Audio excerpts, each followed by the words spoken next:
Donc, c'est parti pour le webinaire sur le suivi de ces dossiers sur le SIEVA. On va voir plusieurs choses en ce début d'après-midi, donc ça va durer 1h30 environ. On aura une première partie dont l'objectif est finalement de mieux comprendre le fonctionnement du SI et notamment comment ce dernier fonctionne avec l'autre système d'information qui nous intéresse, c'est-à-dire celui de France Compétences. Puisqu'on verra, le SIEVA, c'est notre système d'information, mais il est en lien avec le système de France Compétences qui s'appelle le SIEVOL. Donc, on va en parler ensemble. On verra ensuite dans une deuxième partie comment bien utiliser l'outil que vous avez sur le SIEVA qui s'appelle le tableau de suivi d'activité, à quoi correspondent les différentes colonnes, comment vous pouvez vous en servir aussi pour le suivi de vos dossiers, notamment pour vérifier que tous vos dossiers sont bien renseignés, que leurs contenus sont conformes et bien sûr optimiser le fait qu'ils ne passent pas hors délai et que vous puissiez ensuite en demander la facturation. Dans une troisième partie, on verra du coup les bonnes pratiques à adopter dans, on va dire, le renseignement des données et le suivi de ces dossiers sur le SIEVA. Et on parlera dans une dernière partie, un peu plus rapidement, du renseignement des données en tant que tel dans le SI, parce que France Compétences nous demande tout un tas de données, notamment les types de services délivrés pendant les rendez-vous, etc. Et ça nous permet ensuite, nous, en tant qu'opérateur CEP, mais aussi France Compétences, d'analyser finalement la réalité des accompagnements CEP. Donc, on va en parler parce que c'est important que tout soit bien renseigné. Donc, surtout, si vous avez des questions, n'hésitez pas, je ferai des petites pauses justement pour vous permettre d'ouvrir vos micros pour poser vos questions. N'hésitez pas aussi à les poser dans le chat. C'est vrai qu'on est nombreux pour ce webinaire, plus d'une cinquantaine de personnes. Donc, n'hésitez pas, si votre question peut se poser par écrit, écrivez-la dans le chat. J'ai les yeux dessus, donc je verrai votre question sans problème. Donc, sur la première partie, il s'agit de mieux comprendre le fonctionnement du SI. Donc, concrètement, nous, on s'est engagé auprès de France Compétences à 2 choses. La première chose, c'est on s'est engagé à transmettre les données de l'activité CEP au jour le jour. C'est-à-dire, concrètement, je caricature, mais un dossier d'accompagnement démarre aujourd'hui, on s'est engagé à ce que le soir même, en fait, France Compétences en ait connaissance. Voilà. Et on s'est aussi engagé à transmettre des données fiables, c'est-à-dire quand on renseigne qu'on a délivré, par exemple, un service d'information sur le dispositif démissionnaire, il faut que ce soit la réalité. Voilà. Donc, d'un côté, on a un engagement de transmettre les données au fil de l'eau, au jour le jour. C'est pour ça que tous les soirs, on a un transfert de données de notre SI vers le SI de France Compétences. Donc ça, on va y revenir. Et également à transmettre des données fiables. Là, quand on regarde un petit peu les 2 systèmes d'information, donc le SI EVA pour le réseau EVA, le SI EVOL pour France Compétences. Voilà, c'est les 2 systèmes d'information qu'il vous faut connaître. Et finalement, une unité d'œuvre, elle peut avoir un statut sur le SI EVA, mais un statut différent sur le SI EVOL. Donc concrètement, comment ça se passe? Premier, on va dire, statut possible d'UNIO, c'est UNIO qu'on va dire initiée. Donc là, c'est quand vous avez créé une unité d'œuvre sur une fiche du bénéficiaire et qu'il y a un rendez-vous relié à cette UO, on dit que l'UO est initié. Alors, le rendez-vous relié à cette UO, il peut être prévu ou réalisé, peu importe, mais dès lors qu'il y a un rendez-vous créé rattaché à une UO, on dit que l'UO est initié. À ce stade-là, UO initié, il n'y a pas de transmission vers le SI de France Compétences. Ça reste uniquement sur le SI EVA. Le deuxième statut, on va dire, de la vie du dossier, c'est l'UO démarré.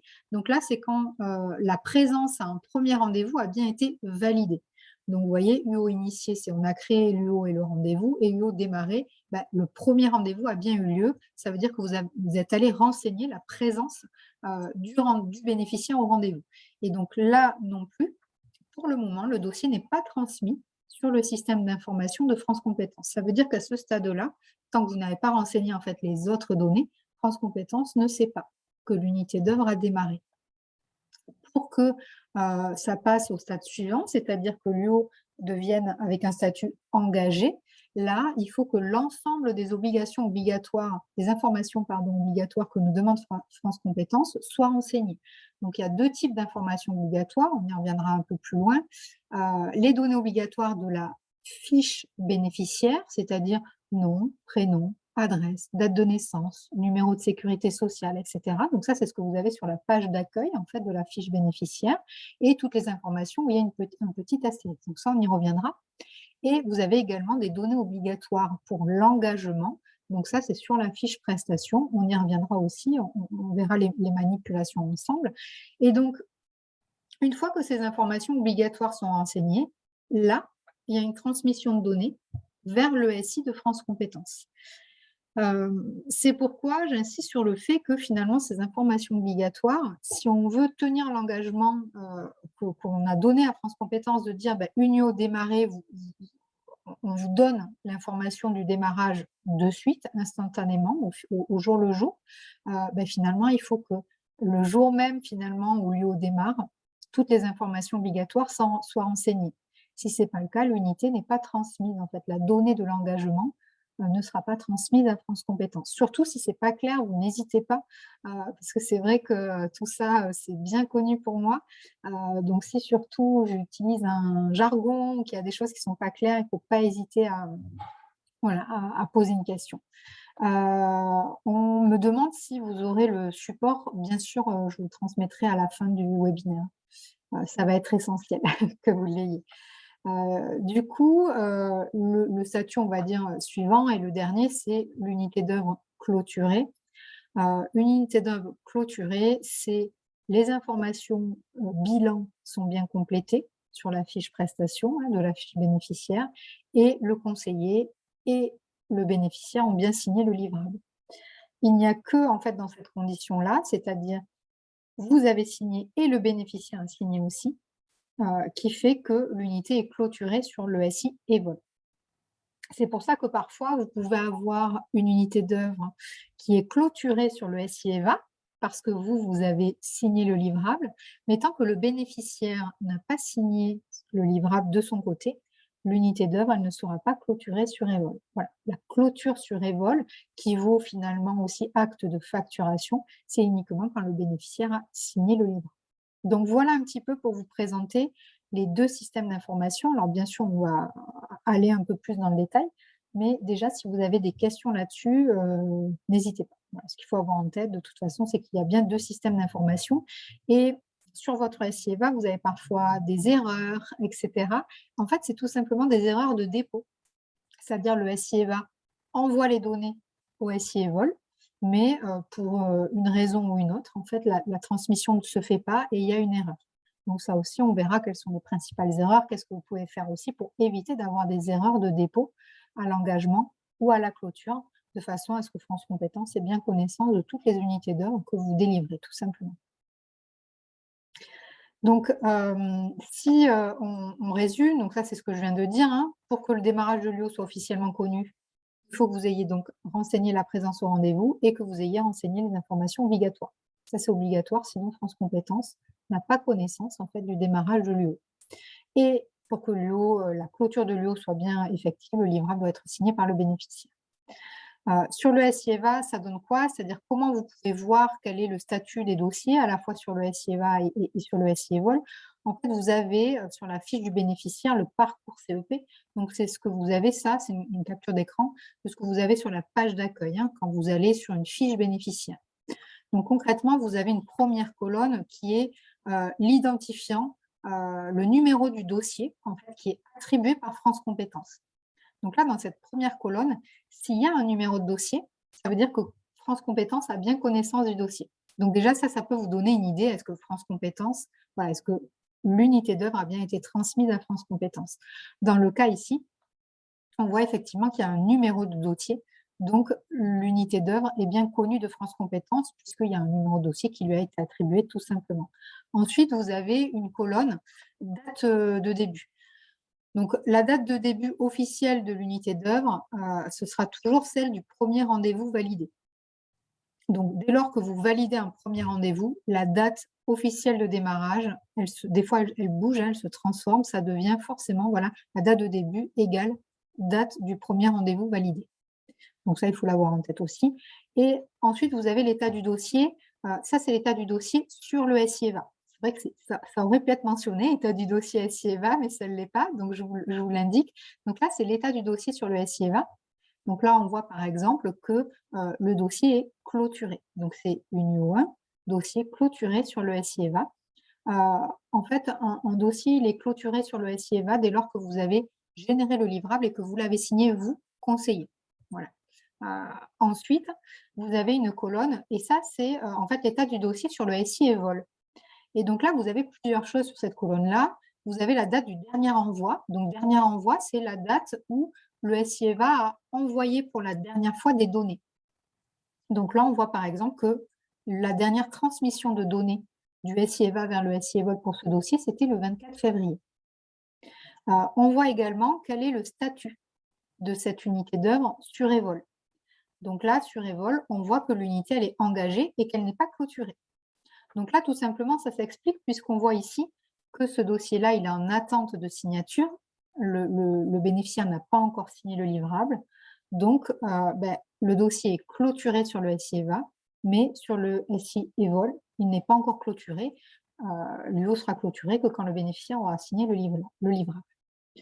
Est-ce que sur cette présentation-là, vous avez des questions? Alors moi, si je vois aucun micro s'ouvrir, que j'entends rien, je continue. Donc surtout, vous m'interrompez hein, si vous avez des questions. Ici, vous avez… Marie? Oui. Excusez-moi, je voulais juste savoir, ça veut dire que si on a oublié de noter un rendez-vous, parce que des fois ça se fait très vite, Oui. on peut, même le lendemain, en fait, démarrer une unité d'œuvre. C'est-à-dire qu'on ouvre une unité d'œuvre, si on met le rendez-vous rétroactivement, ça prendra la date du rendez-vous. Tout à fait, oui. Pas la date à laquelle on l'a ouvert. Oui, c'est ça. En fait, merci. Exactement. C'est-à-dire, je prends un exemple avec des dates concrètes. Tu as un rendez-vous UO1 aujourd'hui, un premier rendez-vous UO1, mais pour une raison ou une autre, je ne sais pas, tu n'as pas accès au SIEVA, donc tu ne peux pas le renseigner. Si demain, tu vas créer l'UO1, elle aura été créée donc officiellement demain, mais dès lors que tu ajoutes un rendez-vous et que le premier rendez-vous c'était hier, aujourd'hui, en fait la date va changer. Et la date de démarrage, elle se mettra forcément à la date du premier rendez-vous validé, relié à l'UO. J'espère que c'est clair ce que j'ai raconté là. Oui, oui, c'est clair, merci. C'est parce que je sais qu'on ne peut pas ouvrir du O2 tant qu'on n'a pas clôturé le O1. Alors ça, on va en reparler aussi. C'est pas vraiment plus dans ces cas-là, en fait. En fait, c'est pas vraiment vrai. C'est-à-dire que tu peux créer une UO2, mais ça fait des erreurs. Voilà, ça fait des erreurs parce que tant que l'UO1 n'est pas officiellement clôturé sur Evol, en fait, l'UO 2.1 ne peut pas officiellement être engagé. Mais ça, on va y revenir parce que ça fait partie justement des erreurs récurrentes. Donc ça, on va y revenir justement, mais ça peut se faire rétroactivement, c'est-à-dire que dès lors qu'on rajoute un rendez-vous, qu'on le relie à l'UO, la date de début peut changer. Voilà, la date de début, ce sera forcément le premier rendez-vous validé, relié bien sûr à l'UO en question. Donc ça, on va en parler. Merci. Marie, j'ai une question. Oula, il y a plein de questions. Alors, moi, je voudrais savoir, envoyer un SMS de demande de signature, moi, je ne l'ai pas sur SIEVA, je ne le vois pas, alors, ça. Ça fait partie des disparités régionales. Ah, voilà. Punaise.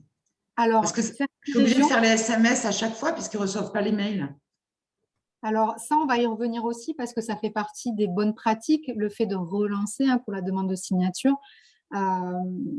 Mais effectivement, certaines régions ont décidé de mettre en place un bouton pour envoyer un SMS finalement automatique. Donc, nous, en Occitanie, là, c'est une capture d'écran d'Occitanie. Donc, nous, effectivement, on a ce bouton-là, mais ce n'est pas le cas pour toutes les régions. Ça, on y reviendra plus tard. Tout à l'heure, tu parlais de l'engagement, donc des données obligatoires. Et en fait, j'ai remarqué que donc, quand tu remplis tout pour le U1, donc tout est OK. Et notamment, maintenant, il y a l'adresse de l'entreprise à mettre en plus. Donc, tout est bon. Et après, tu crées un U2. Et là, j'ai remarqué qu'à nouveau, des fois, il y a des données obligatoires à remettre. Ce n'est pas très pratique, je trouve. Je ne comprends pas pourquoi les données ne se transmettent pas de l'U1 à l'U2 directement. Parce que, en fait, France Compétences estime que ça peut changer entre l'U1 et l'U2. La personne, elle peut changer de statut, elle peut changer d'entreprise, etc., etc. Et c'est souvent l'adresse, l'adresse de l'entreprise qui ne se fait pas. En fait, il y a plusieurs choses, c'est-à-dire que effectivement, entre l'U1 et l'U2, souvent les données quand même qui se se reproduisent, je ne trouve pas le bon mot, ce sont les données sur comment le bénéficiaire a eu connaissance du service. Voilà, ça en général, c'est dupliqué, mais son statut, l'entreprise, etc., pas toujours parce que, enfin voilà, il n'y a pas une règle sur le SI qui dit que ça doit être dupliqué. Parce que la situation bénéficiaire peut changer entre l'engagement de l'U1 et l'engagement de l'U2, tout simplement. Donc, c'est normal, hein? Oui, c'est normal et du coup, il vous faut Non, mais je veiller. pensais que c'était… Il vous faut Ouais. veiller, vous, du coup, à ce que Eh ce oui. soit complété. Et il y a aussi des fois, C'est ça. parce que l'adresse de l'entreprise, par exemple, c'est une donnée obligatoire aujourd'hui, mais ce n'était pas une donnée obligatoire il y a 6 mois, par exemple. Donc, si ton Eh UO1, tu oui. l'as fait, je ne sais pas, en septembre 2021, tu n'avais pas renseigné l'adresse de l'entreprise. Donc, du coup, même si ça se Et duplique, tout à fait. c'est une information qui va te manquer dans l'U2 dans tous les cas. Donc, là aussi, France Compétences fait évoluer les données obligatoires. Pour ceux qui étaient là en démarrage de service début 2020, il y avait beaucoup moins d'informations obligatoires à renseigner qu'aujourd'hui. Oui. Voilà. Donc, ça évolue en fonction de ce que demande France Compétences, sachant que France Compétences n'est pas la seule entité à décider des données obligatoires, puisqu'il y a aussi des données qui sont commandées, entre guillemets, par la DGEFP directement. Donc via le ministère du Travail, etc. Ce n'est pas que France Compétences qui est à l'origine des données. Ça part de beaucoup plus haut parfois. Et c'est pas grave si on le change pas tout de suite, si on le fait petit à petit, l'engagement du U2-1. Alors, moi, ce que j'ai envie de te répondre, c'est que si l'UO2-1, elle démarre aujourd'hui, aujourd'hui, il faut renseigner toutes les données pour que le lendemain, France Compétences ait connaissance qu'une UO2.1 a démarré. Voilà. En fait, le problème, c'est que si vous ne remplissez pas toutes les données de suite, vous l'avez vu, en fait, tant que toutes les données obligatoires en engagement ne sont pas renseignées, la donnée du démarrage de l'UO n'est pas transmise à France Compétences. Oui, bien sûr. Non, mais pour les dossiers qu'on commence maintenant, il n'y a pas de souci, mais c'est vrai que des fois, moi, il y a des U2-1 que j'ai oubliés, entre guillemets, dans le sens où la personne, elle est en train de faire un bilan ou autre. Et en fait, c'est quand elle revient après que là, je me rends compte que, mais il y a l'adresse à rajouter, quoi. Oui. Voilà, c'est plus sur les accompagnements qu'on commençait il y a un certain temps, quoi. On va le voir parce que du coup, dans le tableau de suivi d'activité notamment, vous pouvez facilement identifier en fait les dossiers, les UO pour lesquels il manque des données obligatoires. Ah, voilà, ça m'intéresse. C'est l'objet aussi du webinaire d'aujourd'hui, donc rassure-toi. Ok, super. À la fin du webinaire, tu es censé ne plus avoir de dossier non renseigné. Parfait. Je crois qu'il y avait une autre question, il me semble. Il n'y avait pas un autre micro qui s'était ouvert, non? Juste pour dire que dans l'adresse, en fait, c'est souvent quand l'U0 marque 250 rue Alphonse Daudet, par exemple. Là, c'est mal transmis. Mais s'il n'y a que Alphonse Daudet, ça fonctionne. Parce qu'en fait, normalement, le numéro et la rue, s'ils sont là, je crois que ça fait une interférence dans l'adresse. Voilà, c'est tout. Alors après, il y a des petites subtilités sur le SIEVA que l'on ne comprend pas toujours, même nous en tant que directeur de service ou manager même de service. Bon, ça, on ne pourra pas… voilà, c'est vrai qu'il y a des petites subtilités du SIEVA que l'on ne comprend pas toujours. Donc là, moi, je vais essayer de vous livrer, on va dire, les subtilités résolues, on va dire, mais voilà, il y a des fois des choses que l'on ne comprend pas et qu'on essaie du coup de faire évoluer avec le temps. Donc là, je vous ai mis un autre exemple pour l'engagement du NUO. Donc là, on est dans le cas de l'engagement du NUO 2.2. Donc là, par exemple, si on reprend les descriptions dont on parlait tout à l'heure, donc là, on peut voir, par exemple, qu'il n'y a pas de numéro de dossier. France Compétences. Donc, il y a juste noté UO 2.1. Donc là, on peut du coup en déduire que l'unité n'est pas connue de France Compétences. Et d'ailleurs, on voit sur la partie ici, dossier, le statut du dossier sur le SIEVOL, que finalement, il n'y a jamais eu d'envoi de données, en fait. Tout à l'heure, on voyait, il y avait une date d'envoi des données. Là, il n'y a rien. C'est noté qu'il n'y a pas de données envoyées. Donc, l'unité n'est pas connue de France Compétences. Parfois aussi, dans le parcours CEP, vous avez ici, sur la date de clôture, une petite mention « rendez-vous non validé ». Donc là, tout simplement, ça veut dire qu'il y a des rendez-vous reliés à cette UO 2.1 qui n'ont pas encore été validés, c'est-à-dire pour lesquels en fait la présence au rendez-vous n'a pas été encore renseignée. Alors soit c'est parce que c'est des rendez-vous qui ne sont pas encore passés, dans ce cas-là c'est normal, mais c'est parfois aussi parce que vous avez pu oublier de renseigner la présence au rendez-vous. Et vous avez parfois également sur l'état du dossier ici, une petite mention clôture bloquée. En fait, ça, c'est tout simplement c'est en lien avec les rendez-vous non validés. Tant qu'il y a des rendez-vous non validés, vous ne pouvez pas clôturer, puisque le système d'information considère, puisqu'il y a encore des rendez-vous reliés à l'UO qui n'ont pas encore eu lieu ou dont la présence n'a pas encore été renseignée, en fait, ça bloque la clôture de l'UO tout simplement. Donc là, pour ce dossier, concrètement, l'ensemble des données obligatoires n'ont pas été renseignées. Du coup, l'engagement ne peut pas être envoyé à France Compétences sur Evol. Donc, ça pose, en soi, si vous le faites quelques jours après, ça ne pose pas beaucoup de soucis. Mais l'idée, en fait, France Compétences veut vraiment voir en fait, les entrées dans le CEP en U1, en U2.1, en U2.2, presque en temps réel. En fait, pour voir aussi l'activité par mois, par semaine, etc. Est-ce que des campagnes de communication peuvent avoir un effet aussi sur les entrées en U1, etc. Et donc, si vous tardez à renseigner les données, ça arrive plus tard. Si vous les renseignez de suite, c'est vraiment une donnée, une activité qui est vue en temps réel. Voilà, c'est beaucoup mieux. Excusez-moi, Marie, il y a des rendez-vous, je n'arrive pas à valider la présence. Des rendez-vous passés? Oui.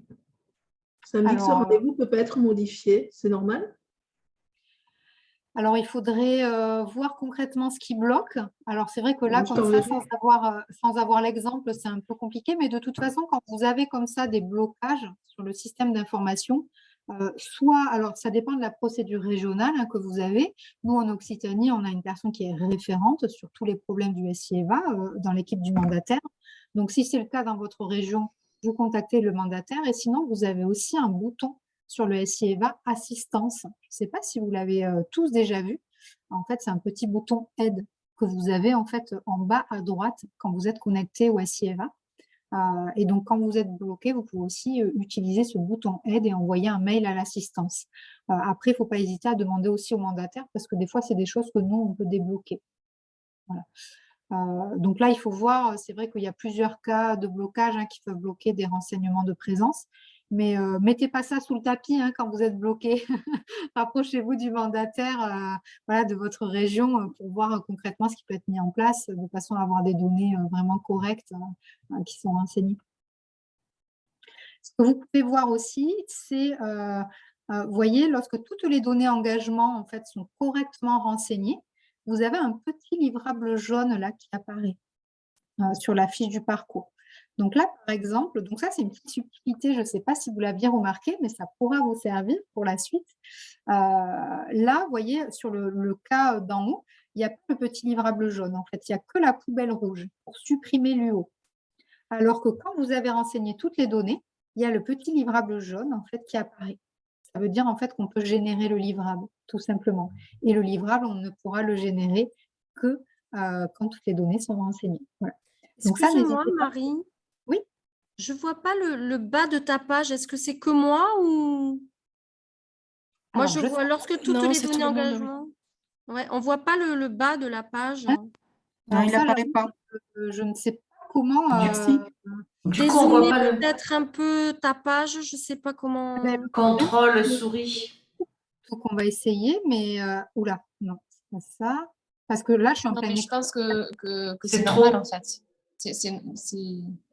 C'est dans option d'affichage tout en haut. Vous m'entendez? Oui, une capture d'écran En haut, il y a option d'affichage tout en haut et on peut mettre l'écran à ajuster, comme ça on voit l'ensemble du PowerPoint. Option d'affichage. C'est dans le… Tout Zoom, en haut, moi je l'ai en haut. Oui, dans Zoom, tout en haut, vraiment dans le petit bandeau Zoom Réunion. En tout cas, moi, c'est mis comme ça pour le coup. Ouais, alors moi, je n'ai pas ça. Ça met option… Vous voyez actuellement l'écran de Marie Delon et à côté, il y a option d'affichage en noir et vous avez un menu défilant. Alors moi, je n'ai pas l'option d'affichage. Il est peut-être en bas pour vous. Je pense que Marie, c'est normal que tu ne l'aies pas parce que toi, tu… Oui, c'est pour chacun d'entre nous. Pour les participants plutôt. Oui, tout à fait. Le truc. C'est chaque participant, du coup, qui doit… Oui, et effectivement, en le mettant à 50%, on voit l'écran dans sa Sinon, totalité. vous avez ajusté à la fenêtre aussi, qui est pas mal. Ok. Oui, mais ajuster à la fenêtre, moi, il me manque le bas aussi, ajuster à la fenêtre. 50, alors oui, en effet. Ouais, et là, c'est un peu petit, mais bon, en fait, on voit tout à 50%, effectivement. Ok, merci beaucoup. De toute façon, vous aurez le support si vraiment il y a des choses voilà, que vous manquez. Est-ce qu'il y a des interrogations là-dessus? Bonjour Marie, bonjour à tous. Juste par rapport au bandeau, moi j'avais le cas aussi, en fait, quand votre souris elle est sur le PowerPoint, effectivement, le bandeau noir apparaît. Si vous mettez votre souris tout en bas de votre écran d'ordinateur, normalement, le bandeau noir disparaît. Ok, merci. De rien. Les subtilités techniques de la visio. Merci Aurélie. C'est ça, de rien. Donc là, il y a une question sur le chat. Il y a depuis peu des erreurs à l'engagement sur le champ libellé de la voix de l'entreprise qui porte sur la présence de caractères alphanumériques dans le libellé de la commune. Alors oui, alors souvent, il suffit de revalider, en fait, d'enregistrer 2 fois. Ça, on l'a constaté en Occitanie. Si vous avez une erreur qui vous dit effectivement que la voix de l'entreprise comporte des caractères alphanumériques, il suffit de revalider, en fait, de recliquer sur enregistrer. En général, ça fonctionne. Voilà. Alors, à tester, mais en tout cas, ici, ça a fonctionné dans les sur les quelques fois où on l'a testé. Comme je disais, des fois, il y a des subtilités. Sur le SIEVA, on rentre les informations, on pense qu'elles sont enregistrées, et puis en fait, non, il faut réenregistrer. Voilà. Mais en tout cas, vous pouvez vérifier que tout est OK avec la présence là, du petit livrable jaune. Donc, j'espère que tout le monde le voit du coup maintenant. Mais voilà, il y a un petit livrable jaune qui s'affiche juste à côté de nous. Du coup, si on résume, il y a des transmissions d'infos donc du SIEVA au SIEVOL. Donc, il y a toutes les données engagement qui sont transmises quand l'UO est engagé et donc ensuite les données de la clôture de l'UO qui sont transmises quand le bénéficiaire a signé le livrable. Et donc, parfois, il y a des erreurs de transmission. Donc, c'est pour ça que vous pouvez avoir des dossiers en erreur et que vous pouvez avoir des erreurs notifiées sur vos dossiers. Tout simplement, en fait, ça vient du fait que le SIEVA a envoyé les données, mais pour des raisons diverses et variées, le SIEVOL a rejeté la transmission de la donnée. Et donc là, en fait, il faut réparer l'erreur, en quelque sorte, pour que la donnée puisse être vraiment déposée et transmise sur Evol. Donc, on va voir tout à l'heure les principales erreurs. Souvent, c'est parce qu'il manque une information. Mais pas que. Donc, on verra un peu plus loin, il y a une slide sur les principales erreurs aujourd'hui que l'on trouve sur le SIEVA. Marie, voilà. Est-ce que ça correspond à non déposé ou c'est autre chose? Alors non, le non déposé, ça on va le voir aussi. En fait, le non déposé, c'est le SIEVA n'a même pas encore essayé de déposer. D'accord. Alors que l'erreur de transmission, c'est le SIEVA finalement a considéré que le dossier était complet et a tenté le dépôt des données. Mais il y a une erreur de dépôt parce que le SIEVOL bloque quelque chose.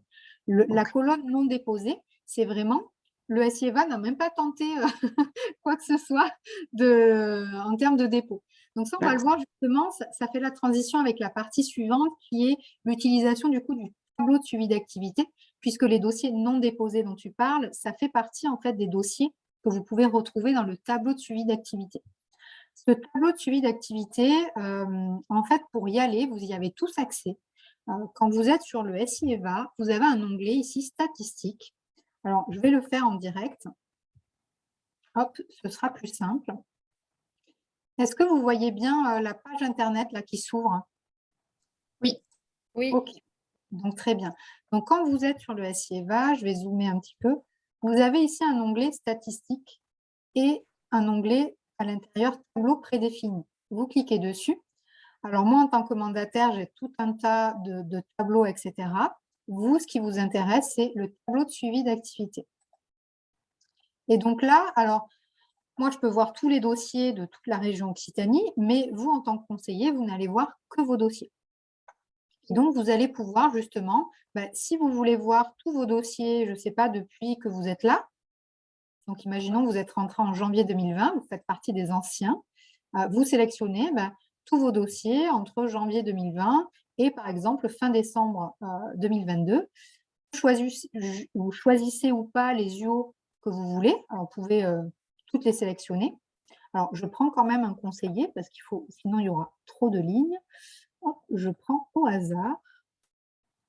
Donc là, vous aurez en fait l'ensemble de vos dossiers et où ils en sont en fait finalement dans le process. Donc, vous aurez une ligne pour vos dossiers UO0. Alors là, c'est les UO0 que vous aurez fait vous, hein, vous-même. Des fois, vous n'en faites pas en tant que conseiller, hein, donc ça, c'est en fonction de vos modalités régionales. Vous aurez une ligne pour les UO1, une ligne pour les UO2.1 et pour les UO2.2. Donc ça, vous y avez tous accès. Je vous invite à vraiment vous en servir parce que pour moi, c'est l'outil le plus fiable aujourd'hui sur le SI-EVA pour suivre vos dossiers. Donc concrètement, qu'est-ce que ça donne, hein, si on prend, on va dire, colonne par colonne. Donc là, si on prend une copie écran, hein, de ce tableau de suivi d'activité, vous avez une première colonne avec les dossiers initiés.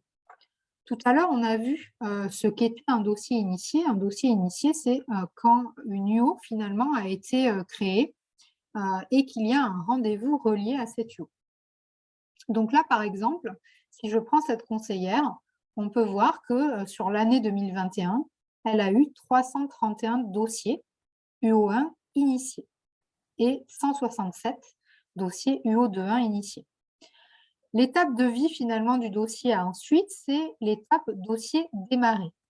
Tout à l'heure, on a vu que pour qu'un dossier soit démarré, il faut que la présence au premier rendez-vous ait été confirmée. Donc, c'est-à-dire que vous ayez vous-même renseigné que le bénéficiaire était bien présent au rendez-vous. Donc là, on peut voir par exemple pour cette conseillère que sur les 331 dossiers qui ont été initiés, il y en a 328 qui ont bien démarré. Et donc, il y en a 3, le compte est juste, hein, 228 plus 3, ça fait 331.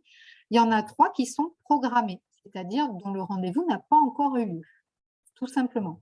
Alors, dont le rendez-vous n'a pas encore eu lieu ou dont la présence au rendez-vous n'a pas encore été renseignée. Parce que des fois, il y a des conseillers qui ne renseignent pas de suite en fait la présence au rendez-vous. L'étape suivante, une fois que le dossier a bien démarré, c'est l'engagement du dossier.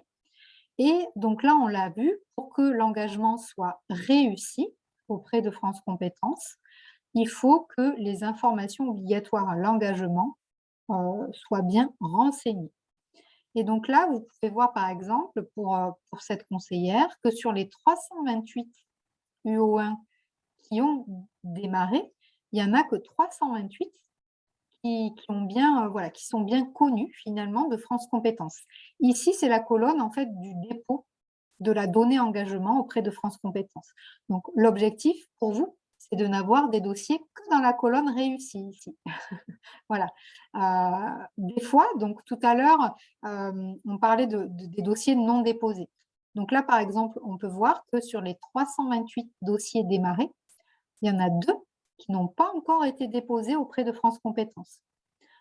Donc là, vous pouvez vous identifier les dossiers comme ça qui n'ont pas été déposés. Alors souvent, c'est qu'il manque des informations obligatoires, tout simplement.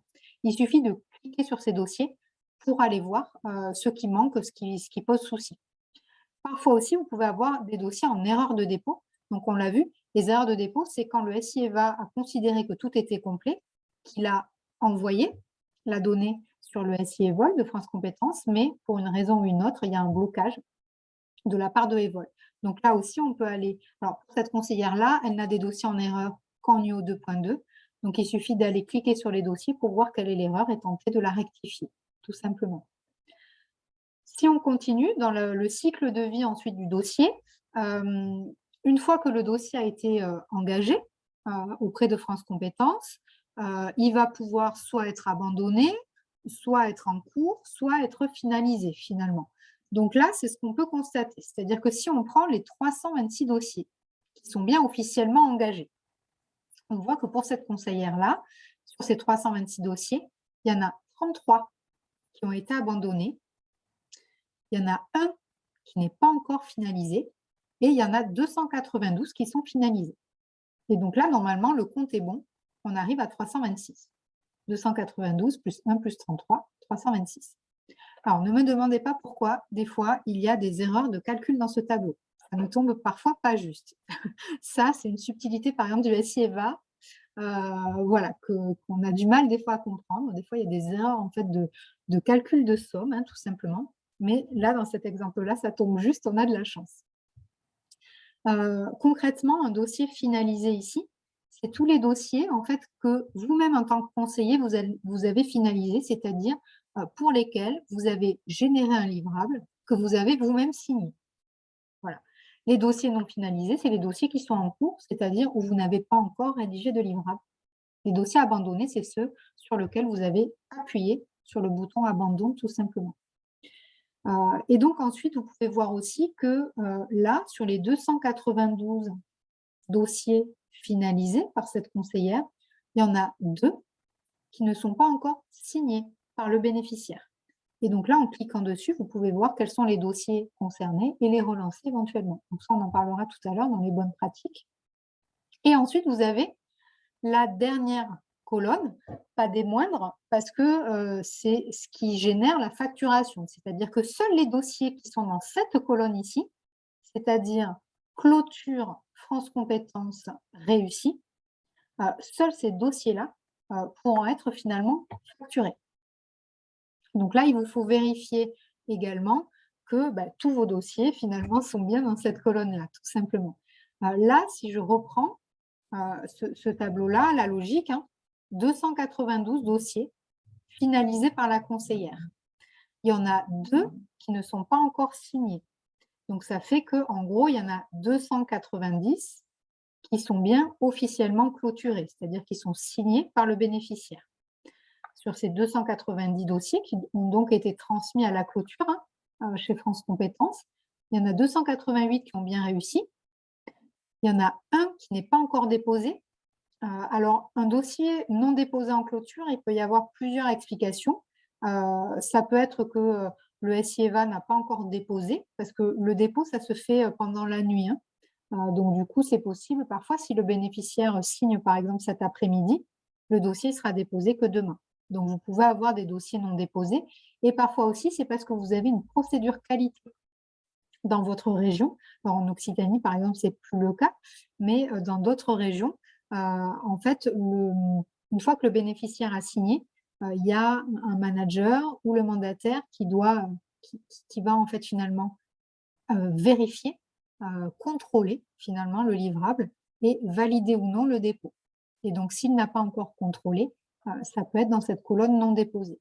Mais en fait, cette colonne-là, vous, en tant que conseiller, bien souvent, n'y prêtez pas attention parce que ça va finir par être déposé. Par contre, vous avez une colonne ici hors délai. Donc là, sur les 290 dossiers UO1 de cette conseillère-là, il y en a un qui est bien clôturé, mais en fait, il est hors délai. Donc ça, on va voir aussi, hors délai, ça veut dire que tout simplement, le bénéficiaire a bien signé son livrable, mais trop tard. C'est-à-dire que l'unité était déjà passée hors délai chez France Compétences. Par contre, ce n'est pas très grave parce que ça va finir par être rattrapé. Ça, on va le voir juste après. Avant de vous laisser la parole pour les questions, je m'avance un petit peu du coup pour vous montrer quelles sont les colonnes du coup à surveiller par rapport à ce que je viens de dire. Donc concrètement, il vous faut surveiller la colonne des dossiers non déposés. Parce que là, ça veut dire que le dossier a bien démarré, mais qu'il n'a pas encore été déposé chez France Compétences. Ça veut dire qu'il manque une information obligatoire. Donc, il vous faut aller voir ce qu'il manque, tout simplement, pour faire en sorte que le lendemain, l'unité d'œuvre soit bien déposée. C'est important, ça je le disais, parce que en fait, France Compétences veut vraiment avoir l'activité réelle au jour le jour. Donc, si vous ne renseignez pas les données, ce n'est pas le cas, voilà, tout simplement. Donc là, sur cette colonne des dossiers non déposés, il y a plusieurs choses qui peuvent manquer. Donc, sur la fiche bénéficiaire, toutes les données là avec une petite étoile, c'est obligatoire. Donc là, par exemple, si je prends ce dossier, il manque en fait le code INSEE de la commune qui n'a pas été renseigné. Donc là, il suffit d'afficher le menu déroulant et de sélectionner, puis de valider. Donc là, c'est un exemple de données qui peut manquer. Des fois, c'est le numéro de sécurité sociale, par exemple, qui est manquant, puisque ça fait partie aussi des données obligatoires. Il peut manquer aussi des données obligatoires sur la fiche bénéficiaire, sur la fiche prestation, pardon. Donc là, j'ai pris le cas aussi d'une UO où il y a des données manquantes. Alors là, il manquait carrément toutes les données. Parfois, il n'en manque qu'une. Là, souvent, ce qui manque chez vous, c'est où est-ce que c'est soit le code NAF, des fois, qui n'a pas bien été intégré, on ne sait pas trop pourquoi, soit parfois la catégorie d'employeur également, ou alors encore la commune en fait, de l'entreprise. Voilà, le code postal et la commune de l'entreprise. Donc ça, il vous faut aller vérifier sur vos dossiers quelles sont les données manquantes pour pouvoir justement les mettre à jour. Ensuite, vous avez la colonne, donc les dossiers en erreur. Donc là, on l'a vu, le SIEVA a considéré que toutes les données étaient OK. Il a tenté en fait le dépôt, mais c'est Evol en fait qui bloque. Et donc là aussi, en allant sur le dossier, en fait, sur ce tableau de suivi d'activité, vous pouvez aller cliquer sur les dossiers pour voir quels sont les bénéficiaires concernés. Et donc là, par exemple, je vous ai mis un exemple du NUO 2.1 qui est en échec engagement parce qu'il y a une erreur en fait de l'engagement. Et là, l'erreur, c'est un autre dossier est déjà en cours. Donc ça, c'est une erreur qui arrive souvent. On en reparlera, mais vous voyez, là, on voit un petit peu que l'UO1 au-dessus, elle est pas encore clôturée sur Evol. Elle est en statut engagé. Ça veut dire que le bénéficiaire n'a pas encore signé son livrable. Donc, tant que le bénéficiaire n'a pas signé le livrable UO1 et que du coup, cet UO1 n'est pas officiellement clôturé sur Evol, ben, en fait, il y a une erreur. Parce qu'en fait, il ne peut pas y avoir 2 unités d'œuvre en cours en même temps sur Evol. Donc là, comme l'unité 1 est encore finalement officiellement en cours sur Evol, ben, l'U2.1 ne peut pas en fait s'ouvrir en même temps. Donc il faudra attendre que le bénéficiaire ait signé son livrable, que l'UO1 soit clôturé et ensuite l'erreur en fait disparaîtra. Voilà. Donc ça fait partie des erreurs d'engagement qui sont assez courantes, notamment en UO 2.1. Si vous avez créé l'UO 2.1 de suite après l'UO1, c'est des erreurs qui se rencontrent assez rapidement. Donc, il vous faut tout simplement faire en sorte que le bénéficiaire signe en fait rapidement son livrable. Comme ça, l'erreur d'engagement de l'UO 2.1 saute assez rapidement aussi. On va voir ensuite les autres erreurs qu'il peut y avoir. Mais les autres colonnes du coup à surveiller aussi dans ce tableau de suivi d'activité, c'est les dossiers non finalisés. Donc là, ce sont des dossiers qui sont bien officiellement connus de France Compétences, puisqu'ils sont bien engagés, mais ils ne sont pas encore finalisés, c'est-à-dire que vous n'avez pas encore généré de livrable. Et donc là, c'est des dossiers aussi qu'il vous faut surveiller pour ne pas oublier en fait des dossiers, parce que des fois, on les oublie tout simplement. Donc là, ça vous permet d'aller voir quels sont les dossiers qui vous restent à finaliser et de finaliser éventuellement ceux que vous auriez un peu oubliés ou d'aller relancer un bénéficiaire qui devait peut-être vous tenir au courant de certaines démarches, etc., pour pouvoir justement rédiger le livrable et clôturer l'UO. Et Marie, j'ai une petite question à ce sujet. Parce que là, bon, moi, je vois que quand même des non finalisés en U02.1, j'en ai quand même un petit peu, quoi, quelques-uns, dirons-nous. Mais tu sais, on a des alertes quand même qui nous disent, bah là, vous approchez de la fin de l'U2.1. Donc, j'avoue que je m'y fie bien parce que j'en oublie forcément. Et il est fiable, elles sont fiables, ces alertes? Je veux dire, on les reçoit quand même bien automatiquement ou... Alors, je ne sais pas si vous les recevez automatiquement, les alertes, mais en tout cas, vous les avez sur votre SI. C'est-à-dire que là, je vais vous montrer justement, parce que c'est un autre moyen que vous avez pour suivre justement les dossiers, c'est quand vous êtes sur votre SIEVA, vous avez un onglet alerte ici. Oui. Et donc là, alors moi, j'ai toutes les structures, donc forcément, il va y en avoir beaucoup, mais vous n'avez que vos dossiers sur cet onglet-là. Et donc, vous avez notamment une alerte sur les dossiers UO 2.1 à compléter ou à finaliser, on va dire, parce que la date hors délai est proche. Donc moi, je me sers beaucoup de celui-là, ouais. C'est fiable, même si, avec un petit « mais », parce qu'il y en a toujours sur le SIEVA, il n'est pas parfait. En fait, le délai officiel qui est pris ici, c'est le délai de 6 mois pour l'UO 2.1, alors que France Compétences nous a donné un délai d'1 mois supplémentaire. L'UO 2.1, ça peut aller jusqu'à 7 mois. Il y a une tolérance en fait pour aller jusqu'à 7 mois. Donc ça, c'est pas pris en compte. Donc bon, après, c'est pas plus mal parce que du coup, ça vous alerte 2 mois en gros, ça vous alerte au bout de 4 mois. Parce que je crois que c'est 2 mois avant la clôture. Donc, du coup, sauf que le délai… C'est un mois avant la clôture. Donc, 1 mois avant la clôture, donc au bout de 5 mois. Voilà, grosso modo, parce que le SIEVA prend en compte le délai, on va dire, officiel, hein, qui est celui de 6 mois. Mais pour autant, vous avez un mois de rab, hein, en réalité, avant que ça passe hors délai. Ok, super. Voilà, donc vous pouvez aussi vous fier à ça, hein, c'est-à-dire que soit vous téléchargez la liste des dossiers là en cliquant sous format Excel, soit vous cliquez, vous allez directement dessus et là vous avez tous vos dossiers un par un. Je ne reste pas longtemps pour des raisons RGPD, voilà, sur les dossiers, mais vous pouvez voir également dans vos alertes les dossiers UO1 qu'il vous faut finaliser ou les dossiers UO 2.1. Voilà. Donc, moi, j'en ai beaucoup parce que c'est tous les dossiers de la région Occitanie, mais on reparlera aussi des alertes un peu plus loin. Donc, vous pouvez aussi suivre vos dossiers à finaliser dans cette partie-là. Par contre, pour qu'un dossier arrive dans ces alertes-là, il faut qu'il soit officiellement engagé. C'est-à-dire que si vous n'avez pas renseigné toutes les données obligatoires et qu'il n'a pas été officiellement engagé auprès de France Compétences, il n'apparaîtra pas dans les alertes, hein. Donc, d'où l'importance aussi de faire en sorte qu'un dossier démarré égale quasiment le jour même un dossier engagé. Comme ça, au moins, c'est clair, vos données sont fiables à l'engagement, etc. Alors, je vois Thomas qui apporte une précision. France Compétences communique sur le délai de 6 mois pour rédiger le livrable, 1 mois de tolérance en plus pour récupérer la signature. Alors, en réalité, normalement, la règle officielle, c'est ça, hein, Thomas, tu as raison. C'est-à-dire que France Compétences nous disait, vous avez 6 mois pour, en gros, clôturer et rédiger le livrable. Et ensuite, on vous donne 1 mois de plus pour que le bénéficiaire ait le temps de le signer. Alors ça, c'est la version officielle, effectivement, de France Compétences. Mais dans les faits, aujourd'hui, on peut rattraper une unité d'œuvre, même si elle est signée hors délai, qu'elle soit signée hors délai par le conseiller ou par le bénéficiaire. Donc, tu as raison, Thomas, de dire que la version officielle, c'est celle-là, mais comme on peut maintenant rattraper finalement les dossiers dès lors qu'ils sont signés, même s'ils sont signés hors délai, finalement… Marie, c'est-à-dire excusez-moi, oui, comment on récupère les dossiers quand ils sont signés hors délai?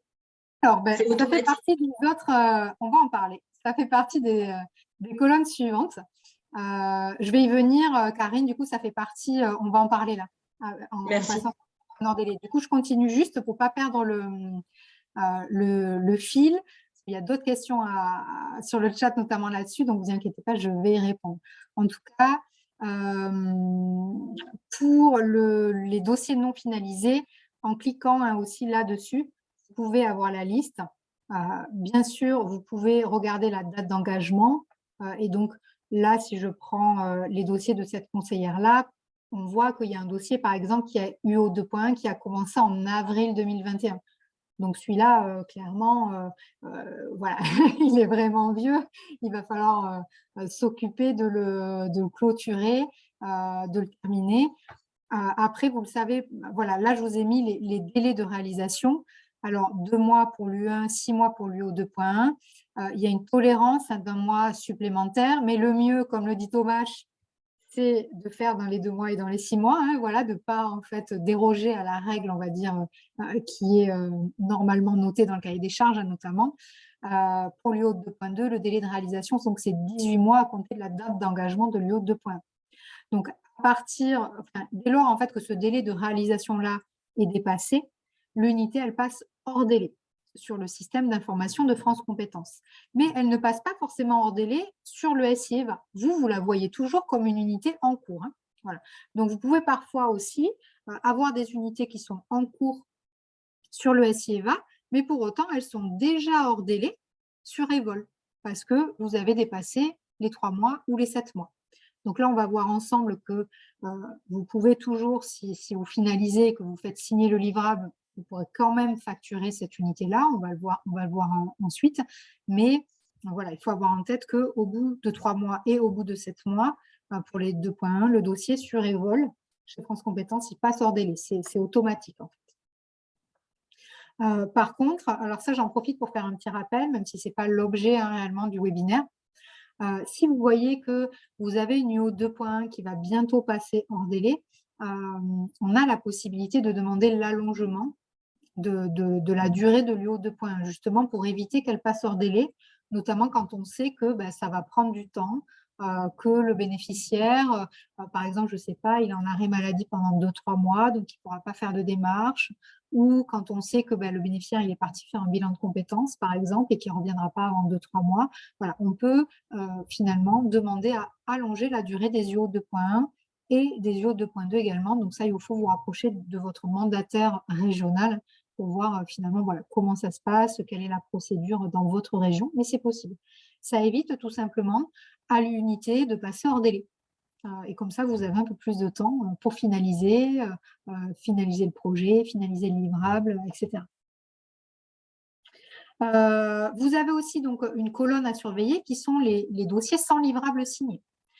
Donc ça à surveiller aussi, puisque vous le savez, tant que le bénéficiaire n'a pas signé, la clôture de l'unité n'est pas transmise à France Compétences.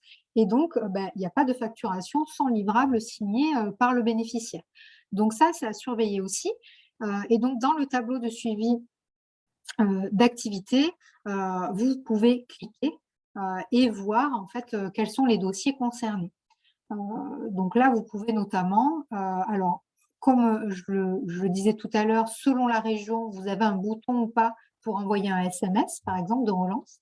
Mais par défaut, vous avez au moins tous le bouton « Renvoyer le mail de demande de signature ». Voilà.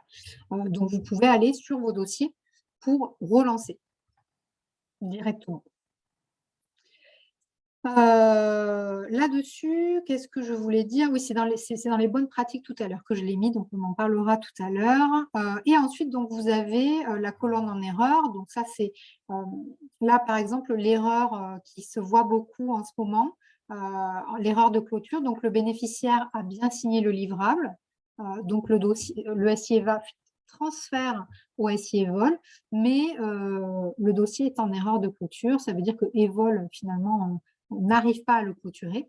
Donc là, par exemple, une erreur de clôture qui se voit en ce moment, c'est l'erreur numéro 236, avec le message là qui vous dit « Modification du livrable impossible car le dossier en alerte à une date de tentative de clôture ». Alors, on adore les messages d'erreur de EVOL, on ne comprend rien.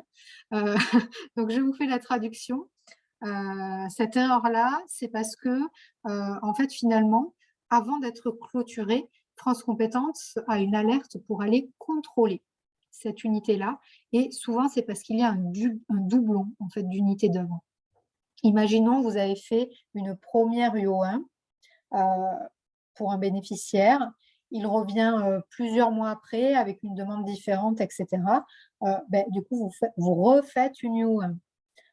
Et cette deuxième UO1, quand elle sera clôturée, finalement, France Compétences, systématiquement, va contrôler l'unité pour vérifier que c'est bien un doublon du haut qui est bien justifié, que c'est pas, enfin voilà, que c'est une vraie seconde UO1. Et tant que France Compétences ne l'a pas contrôlé et n'a pas validé finalement sa clôture, il y a une erreur de clôture, l'erreur 236. Voilà. Donc ça, c'est pour vous traduire un petit peu à quoi correspond cette erreur, parce qu'il y en a voilà, de façon assez régulière en ce moment. Et donc, la dernière colonne, qui est la colonne des dossiers hors délai. Donc là, c'est donc tous les dossiers pour lesquels, finalement, le bénéficiaire a bien signé le livrable, mais trop tard, puisque le dossier était déjà passé hors délai chez France Compétences. Donc là, ces dossiers, ils vont faire l'objet d'un rattrapage. Vous n'avez rien à faire de votre côté. C'est-à-dire, c'est le mandataire en fait, qui s'en occupe. C'est le mandataire, une fois par trimestre, qui va se charger finalement de transmettre la liste de ces dossiers à France Compétences pour que ces dossiers soient finalement rattrapés. Donc, grosso modo, ça se fait en fin de trimestre. Donc là, par exemple, sur le mois de mars, là, prochainement, vous allez avoir quelques dossiers rattrapés. Donc, une fois qu'ils seront rattrapés, le dossier va changer de colonne. C'est-à-dire que là, on voit sur l'exemple, il y a un dossier hors délai. Mais une fois qu'il sera rattrapé, hop, il sera ajouté dans la colonne des dossiers réussis. Voilà. Est-ce que vous avez des questions là-dessus? Oui, moi précisément, Marie, alors donc une fois par trimestre, mais on remonte jusqu'à quand pour les dossiers clôturés hors délai de 2021? Ça a été fait? À partir de quand on a eu cette amélioration? Alors, normalement, ça a été fait puisque c'est depuis la fin de l'année. Alors, moi, je ne peux pas parler pour toutes les régions. Ensuite, il faut vous rapprocher de votre manager ou voilà, du mandataire. Mais on a eu cette possibilité-là en fin d'année 2021 et ça pouvait concerner potentiellement même des dossiers de l'année 2020. Voilà. Mais des fois, ça se fait aussi petit à petit. Et donc là, j'ai Carole de PACAR, justement, Ouais, c'est bon, j'ai la réponse. ça a bien été fait. Mais normalement, ça a été fait partout. Enfin, a priori, c'est le mandataire qui s'en occupe. Le mandataire est assez rigoureux en général. Donc, si ça a pu être fait, ça a été fait. Donc, vérifiez-vous en fait si vous avez des dossiers hors délai dans cette colonne-là, tout simplement. Pour vous, vous regardez, est-ce que pour mes dossiers, j'ai des dossiers hors délai? Vous cliquez dessus et vous regardez la date. C'est-à-dire que là, par exemple, moi, si je prends les dossiers Occitanie, hop. Bon, je prends depuis le début de l'année, hop, imaginons, enfin depuis le début du marché plutôt. Depuis le 1er janvier 2020, on va dire jusqu'à aujourd'hui, je prends par exemple les UO 1, hop. Et donc là, en Occitanie, par exemple, il y a 54 dossiers aujourd'hui hors délai. En allant dessus, on peut voir les dates en fait, de clôture. Donc là, on voit que ce sont des dates, en fait, pour la plus vieille, c'était octobre, mais la date du dernier dépôt, c'est la fin de l'année 2021, vous voyez. Donc là, il y a tous ces dossiers-là, ils vont être rattrapés. Ça fait partie des dossiers que moi, j'ai transmis à France Compétences. Donc, si vous avez des dossiers dans cette colonne-là, petit à petit, en fait, ils vont être rattrapés, ne vous inquiétez pas. Donc, vous pourrez les facturer. Voilà. Vous les aurez dans vos décomptes de facturation. Alors, ça ne se fait pas de suite, comme c'est une fois par trimestre, des fois, il faut attendre le trimestre suivant, tout simplement pour que ce soit rattrapé. Mais ça veut dire aussi que même si vous voyez parfois que le délai de réalisation, finalement, est dépassé, faites quand même le livrable, demandez au bénéficiaire de le signer. Parce que même si c'est hors délai, ça pourra quand même être facturé et rattrapé. Est-ce qu'il y a d'autres questions là, sur ce rattrapage de dossier?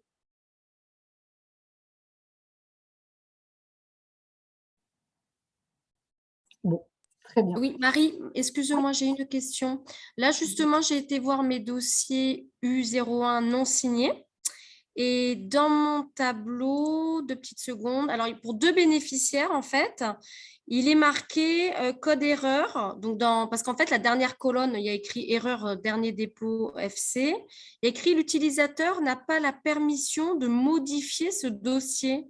C'est l'erreur 00139.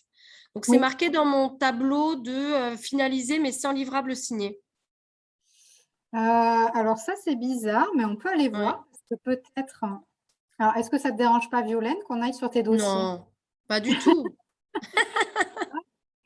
Donc, hop.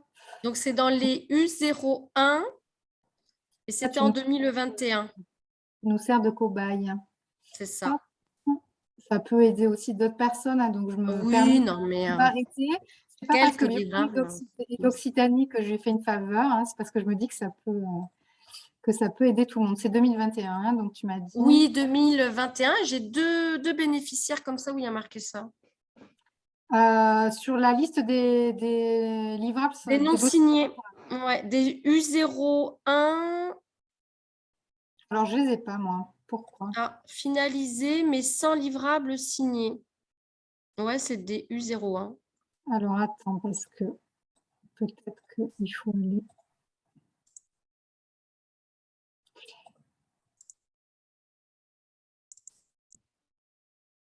Mais écoute, je suis embêtée parce que je ne les ai pas, moi.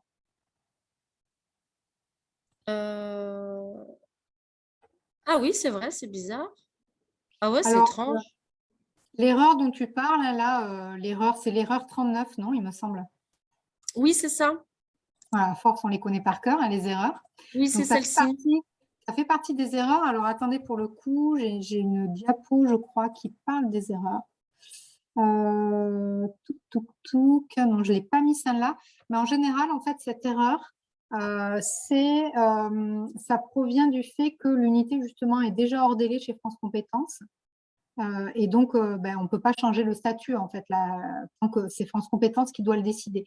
Donc, ça veut dire que normalement, c'est des unités qui devraient être rattrapées. D'accord. OK. Donc là, il y a une question d'Aurélie. Et si c'est le conseiller qui fait le livrable hors délai, alors il faut éviter, bien sûr, mais ça sera possible de rattraper aussi. Voilà.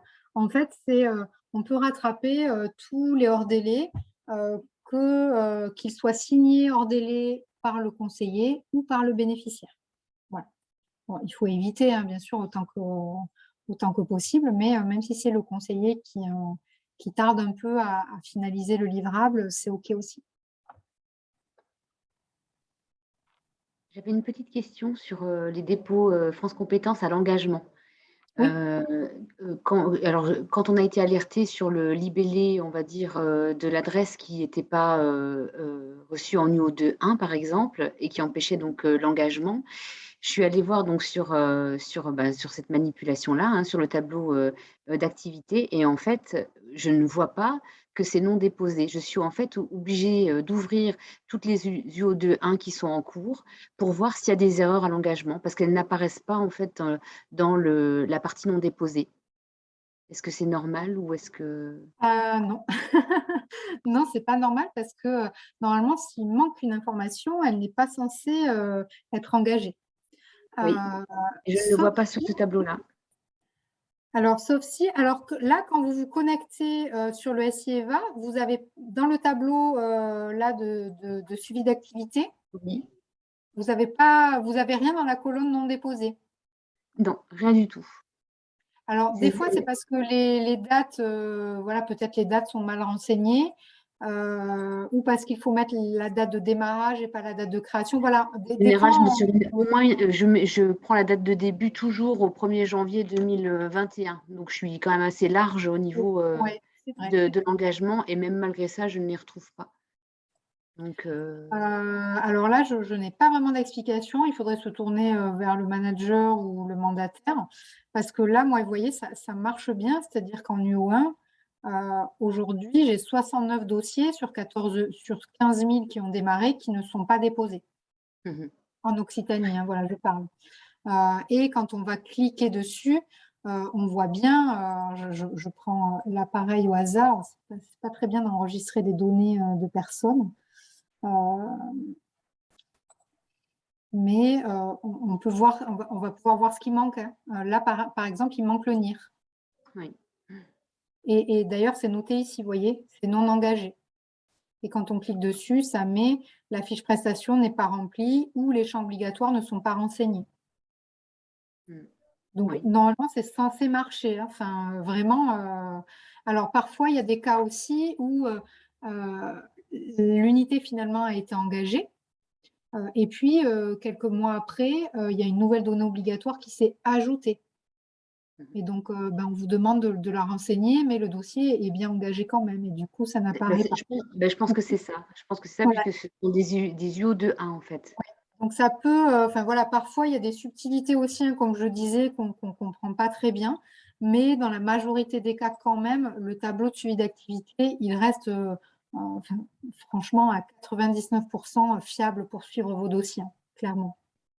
Donc, fiez-vous-y, notamment pour les dossiers non déposés, pour les dossiers en erreur. Les dossiers en erreur, vous pouvez aussi les retrouver dans vos alertes. C'est-à-dire que tout à l'heure, là, je suis allée dans l'onglet alerte, que vous avez tous, hein, sur votre SI. Et là, vous pouvez aussi voir les dossiers en erreur. Vous avez en fait un tableau Excel. Donc, vous l'avez ici, dossier en erreur lors du dépôt dans Evol. Donc, soit vous générez le tableau Excel, soit vous cliquez dessus et vous pouvez voir en fait tous les dossiers en erreur. Donc là, par exemple, celui-là, il y a une erreur d'engagement. Un autre dossier existe déjà. Donc ça, c'est l'erreur dont on parlait tout à l'heure. C'est, vous voyez, le livrable UO1 qui n'a pas été signé encore. Et du coup, L'UO1, elle est officiellement encore en cours sur Evol, elle est encore engagée, elle n'est pas encore clôturée. Et du coup, comme ce n'est pas possible d'avoir 2 unités en même temps, tant que le livrable UO1 ne sera pas signé et l'UO clôturé sur Evol, l'UO 2.1 sera en erreur d'engagement. Voilà. Donc, il faut tout simplement clôturer officiellement l'UO1 pour que l'UO 2.1 puisse s'engager de son côté. Je poursuis parce qu'il y a quelques trucs encore à voir avant de terminer. S'il y a d'autres questions, bien sûr. Oui. Juste une question. Lorsque les personnes ne viennent pas au premier rendez-vous du NUO, que ce soit l'UO1 ou l'UO2, et que ça ne donne pas suite à un autre rendez-vous, est-ce que, donc on n'a pas déposé puisqu'on n'a pas les renseignements, est-ce que dans ce cas-là, on supprime carrément l'unité d'œuvre? Est-ce qu'on laisse tel quel et ça fait juste initié, je crois? Oui. Comment on le gère? Alors ça, franchement, en tout cas en Occitanie, il n'y a pas de consigne particulière. Peut-être que dans les autres régions, il y en a. La première chose, en fait, ce serait de relancer en fait toutes ces personnes-là qui ne sont pas venues au rendez-vous. Donc ça, vous pouvez le voir hein, dans la colonne justement dans le tableau de suivi d'activité. Si je retourne dessus, vous pouvez voir justement tous les rendez-vous qui n'ont pas eu lieu. Et donc, vous pouvez les relancer aussi, hein. C'est-à-dire envoyer un petit mail pour dire, voilà, on avait rendez-vous, vous n'avez pas pu venir ou il a été annulé, est-ce que vous souhaitez reprogrammer un rendez-vous? Ça peut vous permettre de récupérer des bénéficiaires. Alors, pareil, je mets une date un peu plus large. Hop. Mais là, si je prends les UO1 par exemple, dans la colonne des dossiers programmés, en fait, tous les dossiers, vous voyez, là, il y a des dossiers avec les dates du rendez-vous prévu et il y a des dossiers pour lesquels il n'y a pas de date. Il y a juste marqué « prévu le » et là, il n'y a pas de date. Ça veut dire en fait que l'UO, elle a été initiée mais qu'il n'y a jamais eu finalement de rendez-vous et qu'il n'y a pas d'autres rendez-vous planifiés. Donc là, ça peut vous permettre, vous, de relancer des bénéficiaires finalement qui avaient une UO1 prévue avec vous mais qui ne sont jamais venus. Donc, n'hésitez pas à les relancer. Là, Sandra, le problème, entre guillemets, c'est que si tu supprimes l'UO1, du coup, elle n'apparaîtra plus dans ton tableau de suivi d'activité. Donc, tu n'auras plus la trace des bénéficiaires comme là, ici, pour qui il y a bien eu une UO1 créée, mais où il n'y a jamais eu de rendez-vous. Si tu supprimes UO1, en fait, ça supprimera le dossier, finalement, du tableau de suivi d'activité. Alors, des fois, c'est mieux, parce qu'au moins, tu ne les as plus, mais voilà, il faut savoir que quand on supprime une UO, ça la supprime du tableau de suivi d'activité. Mais en Occitanie, il n'y a pas de... Oui, voilà, toi tu conseilles quoi plutôt? De les garder avec ces... La question piège. Franchement, moi je conseille de les laisser ouvertes parce que comme ça, tu les as dans ton tableau de suivi d'activité. Tu peux les relancer aussi.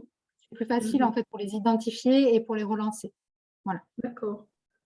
Et peut-être qu'ils reviendront quand même. Parce que moi, j'en ai, c'est vrai qu'ils m'ont dit, non, mais finalement, je n'ai pas besoin d'accompagnement en ce moment. Mais c'est vrai qu'on se dit, on ne sait jamais, ils peuvent revenir, quoi. Tout à fait. Et qu'est-ce qu'on fait des cas des personnes qu'on a relancées 10, 15 ou 20 fois pour signer un livrable et puis ça n'avance pas? On laisse le dossier finir en hors délai ou on met un abandon? Comment on fait?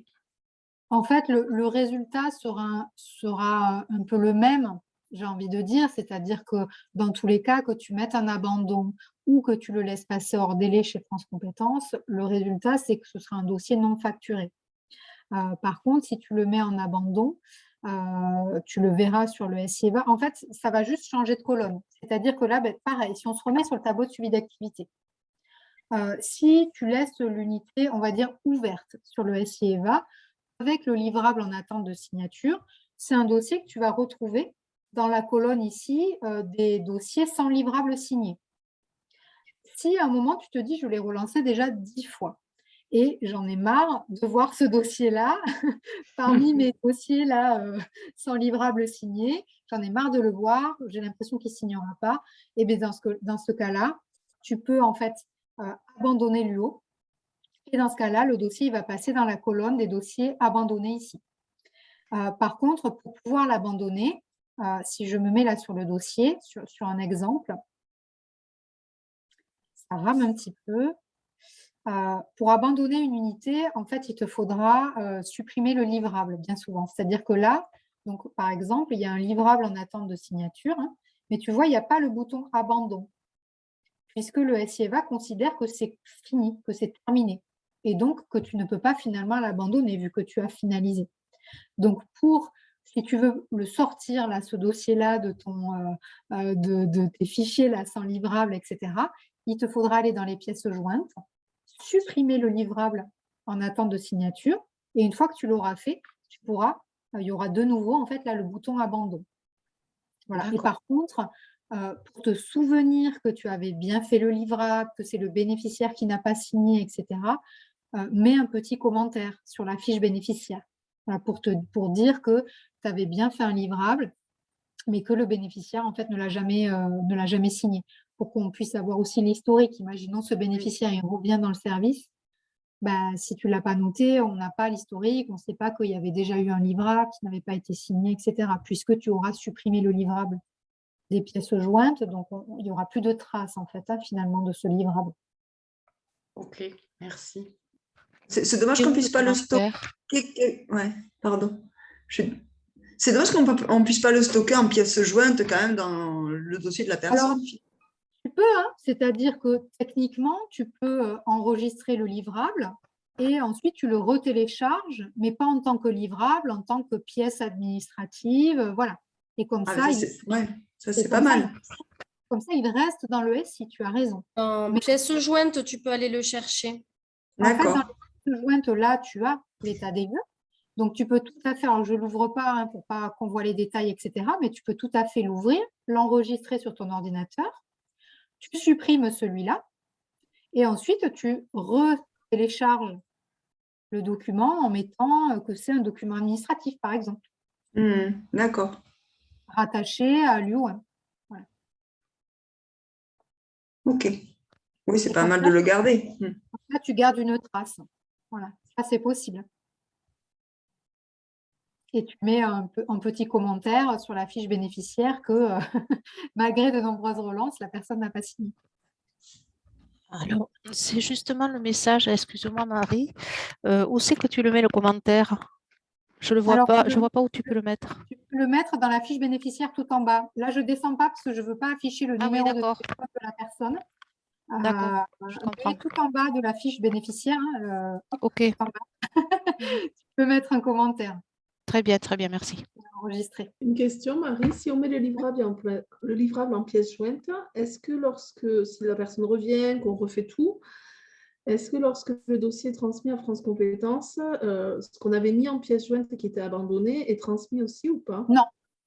Les seules pièces jointes en fait, qui sont transmises à France Compétences, c'est les pièces jointes que vous allez toper comme étant un livrable ou comme étant un complément au livrable. Ah, donc, il faut faire attention à comment on les joint du coup. C'est ça. Mais de toute façon, si tu joins une pièce ici en tant que livrable, tu vois là, imaginons que tu remets ton dossier livrable, ça ne sera transmis que si tu mets que le bénéficiaire a signé. Oui. En fait, il y a plusieurs conditions pour que ce soit transmis à France Compétences. C'est que la pièce jointe soit topée comme un livrable, mais en plus que tu aies indiqué que le bénéficiaire a bien signé. Si ce n'est pas signé par le bénéficiaire, ce n'est pas transmis. Ok. Bon, mais idéalement, c'est mieux de le mettre sous un autre nom que livrable, peut-être. Oui, comme ça, il n'y a pas de mélanger. Ouais. Merci. Hop.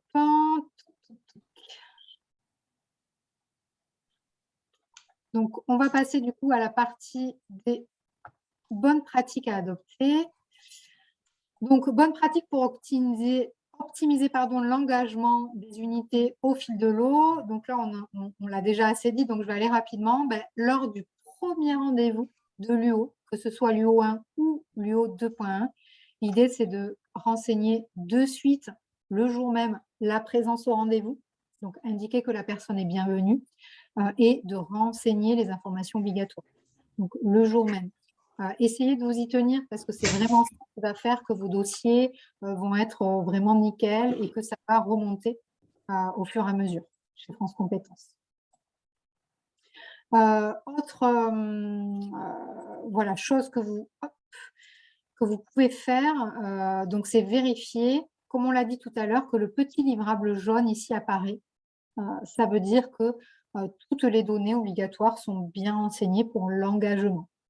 Voilà. Parfois, vous avez renseigné toutes les données et pour que le livrable jaune apparaisse, il vous faut tout simplement cliquer sur « Valider la fiche ». C'est le petit bouton bleu en fait sur la page d'accueil de la fiche bénéficiaire, tout en bas à gauche. Vous avez un bouton « Valider la fiche ». Des fois, il faut cliquer sur « Valider la fiche » pour que ça apparaisse. On ne sait pas trop pourquoi. Ça fait partie aussi des subtilités du SIEVA. Mais voilà, veillez à ce que le jour même, je ne vais pas me dire quasiment, mais le jour même où vous démarrez l'UO, que voilà, toutes les données soient bien renseignées, que vous ayez le petit livrable jaune, là, la petite icône, pour que ce soit transféré sur Evol finalement le soir même. Ensuite, ce que vous pouvez faire aussi, au moins une fois par semaine, par exemple, c'est vérifier votre tableau de suivi d'activité pour vérifier si vous avez des dossiers dans la colonne non déposée ou dans la colonne en erreur, comme on l'a vu tout à l'heure. Ça peut être aussi de vérifier aussi les rendez-vous non qualifiés. C'est-à-dire que là, tout à l'heure, je vous parlais des alertes que vous avez tous sur le SIEVA. Donc, vous avez une alerte. Vous avez une alerte ici avec tous vos dossiers. Ici, vous voyez, bénéficiaire avec rendez-vous non qualifié. Donc là, c'est en Occitanie, par exemple, sur les 30 000 à peu près bénéficiaires qui ont été reçus depuis le début du marché, il y en a 79 qui ont des rendez-vous non qualifiés. Donc là aussi, vous pouvez voir peut-être que vous avez oublié de renseigner la présence à un rendez-vous. Et du coup, l'engagement ne se fait pas. Donc là aussi, vous pouvez aller vérifier si vous n'avez pas oublié tout simplement de renseigner la présence à un rendez-vous. Parce que, en fait, si vous n'avez pas renseigné la présence au rendez-vous, même si vous avez renseigné toutes les données obligatoires, l'unité ne sera pas déposée quand même. Donc là, vous pouvez aussi aller voir, suivre les rendez-vous non qualifiés. Ça, c'est intéressant d'y aller parce que vous avez aussi les rendez-vous non qualifiés, mais pas que, finalement, pas que les premiers rendez-vous des UO, mais tous les rendez-vous. Donc, ça vous permet aussi de voir que, il y a un rendez-vous la semaine dernière, la personne, elle n'est pas venue, j'ai oublié de mettre qu'elle n'était pas venue. Voilà, donc ça vous permet aussi de vraiment mettre à jour et d'optimiser les données du SIEVA vous concernant. Ensuite, il y a les principales erreurs aussi. Donc là, je vous ai mis, c'est l'erreur, un autre dossier est déjà en cours pour ce bénéficiaire, c'est l'erreur dont on a parlé tout à l'heure, le fait qu'il ne peut pas y avoir 2 UO en même temps en cours. Donc du coup, il faut attendre que la première soit clôturée pour que la seconde, en fait, tout simplement, puisse être engagée. Ensuite, vous avez aussi une erreur à l'engagement courante qui est que le champ du type de service est obligatoire. Donc là, c'est tout simplement que vous n'avez pas renseigné le type de service que vous avez délivré dans le rendez-vous. Voilà. Donc là, il vous faut aller dans l'onglet « Gestion des rendez-vous » et voir dans quel rendez-vous vous avez oublié de saisir le service délivré. Voilà. Donc ça, c'est les 2 principales erreurs en fait, que vous pouvez trouver à l'engagement. Donc maintenant, vous savez comment les résoudre. Ensuite, pour optimiser la clôture des UO, donc principalement, en fait, il va y avoir un aspect d'optimisation du taux de signature et notamment en UO1. Donc là, dans les bonnes pratiques, c'est autant que faire se peut d'essayer de finaliser le livrable UO1 pendant le rendez-vous et le faire signer en direct par la personne. Alors ça, c'est dans l'idéal, on sait que ce n'est pas toujours possible, mais essayez de le faire parce que c'est ça qui va augmenter aussi le taux de clôture et le taux de signature, tout simplement. Et si vous ne rédigez pas le livrable pendant le premier rendez-vous, essayez au moins de rédiger le livrable dans la journée ou le lendemain, voilà, pour que ce soit encore frais en fait dans la tête de la personne et en la prévenant bien sûr qu'elle va recevoir une synthèse de l'entretien, qu'elle devra signer. En fait, plus vous allez tarder à rédiger le livrable, plus vous augmentez les chances que le bénéficiaire ne signe pas. Notamment quand le bénéficiaire ne revient pas en UO2. Si vous lui avez dit en plus en UO1 qu'il n'est pas éligible ni au PTP, ni au démissionnaire, etc., et qu'en gros, il laisse tomber son projet, si vous le relancez 2 mois après pour signer un livrable, il s'en fout, quoi, hein, il est passé à autre chose. Donc là, c'est vraiment très important, soit de le faire le jour même, soit de le faire dans la journée ou le lendemain, voilà, pour que ce soit encore frais dans la tête de la personne. Et surtout, bien sûr, de l'avoir prévenue qu'elle va recevoir une synthèse de l'entretien et du coup, qu'elle devra signer finalement ce livrable. Vous pouvez aussi, vous, anticiper sur vos agendas. Alors ça, c'est si votre organisation de l'organisme aussi le permet, anticiper des temps de relance sur votre agenda pour pouvoir justement, je ne sais pas, une fois par semaine, par exemple, se dire, OK, quels sont les bénéficiaires qui n'ont pas encore signé? Je prends, je ne sais pas, une demi-heure par semaine ou 1 heure tous les mois, j'en sais rien, ça c'est vous qui voyez, pour les relancer. Sachant que, on l'a vu, vous pouvez faire des relances depuis la fiche bénéficiaire, mais vous pouvez aussi vous-même prendre le téléphone et relancer le bénéficiaire. Des fois, il n'a pas signé parce qu'il n'a pas compris quelque chose ou parce qu'il n'est pas d'accord avec quelque chose qu'il y a sur le livrable. Donc, passer un petit coup de fil, ça permet aussi de voir ce qui bloque et d'optimiser aussi le fait qu'il finisse finalement par signer. Un petit rappel aussi, il n'est plus nécessaire aujourd'hui que le bénéficiaire active son espace personnel CEP pour signer. Une fois en fait que vous avez signé le livrable, le bénéficiaire il reçoit un mail qui lui dit voilà, pour finaliser votre démarche CEP, il vous reste un document à signer. Et donc, on lui dit soit vous le signez depuis votre espace personnel, cliquez ici, soit vous pouvez directement, sans passer par votre espace personnel, signer le document et il y a un autre bouton. Donc, il n'y a plus besoin aujourd'hui d'activer l'espace personnel CEP pour signer. Il y a un lien direct de signature. Donc ça, sachez-le aussi, parce que quand vous envoyez une relance à une personne, par mail notamment, quand vous utilisez le bouton la relance signature par mail, il n'est pas obligé de créer son espace personnel CEP pour signer. Sachez aussi que sur l'optimisation, on va dire, des clôtures des UO 2.1, vous avez également comme bonne pratique d'aller surveiller dans le tableau de suivi d'activité les dossiers non finalisés ou bien de regarder les alertes, comme on disait tout à l'heure avec Violaine, c'est-à-dire dans vos alertes, vous avez les dossiers avec une date de hors délai proche. Voilà. Donc là, surveillez-les aussi et pareil, vous pouvez anticiper des temps de relance sur votre agenda. Si vous voulez éviter aussi de perdre des bénéficiaires, vous pouvez aussi, nous on a des conseillers qui font ça en Occitanie, systématiser la planification d'un rendez-vous de suivi. C'est-à-dire, après chaque rendez-vous, on replanifie un rendez-vous pour faire le point. Même si c'est un quart d'heure au téléphone ou une demi-heure, voilà, même si c'est 1 mois après, mais pour ne pas perdre en fait le bénéficiaire en niveau 2.1. Et notamment pour pouvoir un jour être informé si jamais il abandonne, s'il met de côté son projet. Parce que, vous le savez sûrement, mais aujourd'hui, on peut clôturer une UO 2.1 sur un non-projet, c'est-à-dire un bénéficiaire qui finalement, malgré tout le travail réalisé, décide de mettre de côté le projet pour le moment, d'arrêter l'accompagnement, d'en rester là. Vous pouvez clôturer et facturer l'UO 2.1 avec pour résultat, alors en expliquant bien sûr pourquoi la personne met de côté, etc. Et bien sûr en valorisant tout le travail que vous avez pu déjà faire. Mais si vous n'avez plus de contact du tout avec le bénéficiaire, vous ne pourrez pas être informé que le bénéficiaire abandonne, etc. Donc le fait de garder comme ça un petit lien, même avec des points très ponctuels par téléphone, ça vous permet quand même d'optimiser les clôtures des UO 2.1. Je vois que certaines personnes doivent partir, donc surtout, n'hésitez pas, j'ai un peu dépassé le délai. De toute façon, vous aurez le replay pour voir la fin éventuellement que vous aurez loupé. Une petite question, Marie. Quand tu ajoutes une interaction, où est-ce que j'arrive pas à remettre la main dessus. Où c'est qu'on les retrouve quand on a ajouté une interaction? On les retrouve où sur le dossier de la personne, s'il te plaît? Dans l'onglet gestion des rendez-vous. D'accord.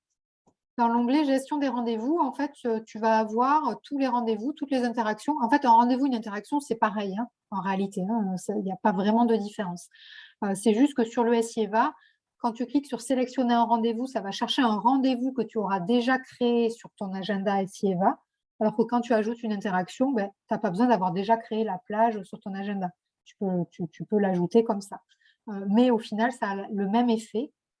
C'est considéré comme un rendez-vous, hein, l'une ou l'autre. Et du coup, tu as tout, normalement, tu as l'historique dans la gestion des rendez-vous. Donc, Marie, ça veut dire qu'on peut créer des rendez-vous pour des personnes directement à partir de l'agenda?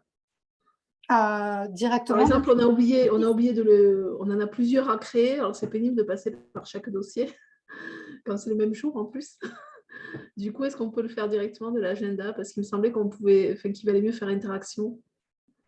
Alors, honnêtement, je ne sais pas. Je n'ai jamais fait le test, donc je ne peux pas te répondre. Ça marchait de l'agenda, ça, c'est pas un souci. Mais je pense que ça marche. Ça s'affiche rendez-vous, pas interaction.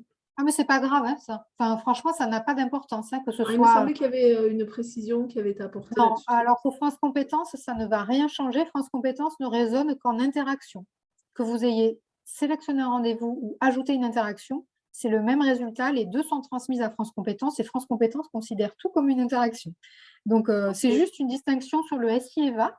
Le rendez-vous, c'est quand il a été planifié sur votre agenda. L'interaction, c'est quand vous la rajoutez en dehors. Mais ça a le même effet, c'est la même chose. Donc, vous faites l'un ou l'autre en fonction de ce qui est le plus simple pour vous. Ce qu'il faut bien veiller, c'est bien relier l'interaction à l'UO. Parce que si l'interaction n'est reliée à aucune UO, elle n'est pas transmise à France Compétences. Voilà. Donc, si vous ajoutez une interaction ou un rendez-vous à une UO 2.1, il faut bien veiller à ce que le rendez-vous ou l'interaction soit bien relié à l'UO 2.1 quand vous créez le rendez-vous ou l'interaction. Et excuse-moi Marine, sur le papier, tu sais, on leur fait signer un papier, ou même si c'est en distanciel, un tableau où on met les dates de rendez-vous, etc. Est-ce qu'on doit rajouter les interactions sur ce papier? Parce que j'avoue que je ne le fais pas, mais je ne sais pas si il faut le faire ou pas. En fait, ce papier-là, c'est pour que tout le monde comprenne, c'est une feuille d'émargement, hein, en gros. Oui. Ce n'est pas obligatoire, hein, c'est-à-dire que France Compétences ne le dit pas. Voilà, hein, c'est pour vous, c'est pour votre suivi de dossier. Vous n'êtes pas obligé de faire une fiche d'émargement à côté du SIEVA. Donc, d'accord. Ok. Donc ça, c'est vous qui voyez ce que vous y mettez dedans ou pas. Et ce n'est pas du tout obligatoire. Par contre, je ne sais pas si un jour vous-même vous avez oublié des choses, ça peut être intéressant de l'avoir aussi fait sur papier, mais ce n'est vraiment pas obligatoire. Hein. Ah, ok, merci. Là, je vous ai mis un petit modèle de mail pour relancer un bénéficiaire. Ça ne marche pas trop mal parce que finalement, la relance de signature automatique du SIEVA, elle n'est pas trop détaillée. Hein, ça rappelle juste qu'il faut aller signer. Donc, vous, en complément, vous pouvez aussi envoyer vous-même un mail. Donc là, je vous ai mis un modèle pour rappeler qu'ils ont bénéficié d'un service gratuitement. Pour le compte de l'État, ça fait un peu peur comme ça. Mais voilà, en expliquant qu'il faut recueillir absolument la signature, etc., que la personne, elle a peut-être déjà reçu, enfin, que vous avez déjà cliqué sur le SMS de relance, le mail de relance, etc. Et France Compétences accepte aussi, en fait, une alternative à la signature électronique, c'est-à-dire que la personne, si elle vous renvoie un mail en indiquant je sous-signais Madame Machin, née à telle date, atteste avoir lu le contenu du livrable et validé le contenu, et que je déclare que je n'étais pas accompagnée, blablabla, si vous renvoie ça, la personne, en fait, ça vaut signature. Et donc, vous pouvez le joindre sur le SIEVA et demander la facturation. Donc, ça aussi, des fois, ça marche, ça permet de rattraper aussi des dossiers quand la personne n'est pas à l'aise avec la signature électronique, etc. etc. Donc, ça, vous aurez le support, hein, n'hésitez pas à vous en servir. Sur le renseignement des données, je vais essayer de faire très vite parce que j'ai débordé. C'est la première fois que je fais ce webinaire, donc je ne savais pas que j'allais déborder. Et c'est vrai que c'était assez conséquent. Donc, à quoi ça sert finalement de bien renseigner les données sur le SIEVA et notamment les données sur les types de services délivrés? Tout simplement, ça permet à France Compétences d'avoir une visibilité sur la réalité des accompagnements CEP. Et notamment, quel est le nombre des interactions, quelle est la durée des interactions, etc. Donc, mieux vous allez renseigner ces données-là et plus France Compétences aura une vision au plus juste en fait, de la réalité du service. Et potentiellement, ça pourra permettre d'ajuster le nouveau cahier des charges du CEP.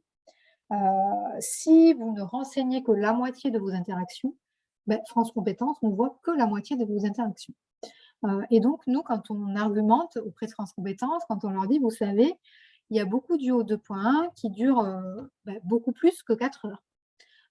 France Compétences nous répond, mais je ne comprends pas, parce que pourtant, en moyenne, vos UO 2.1, elles durent 2 interactions.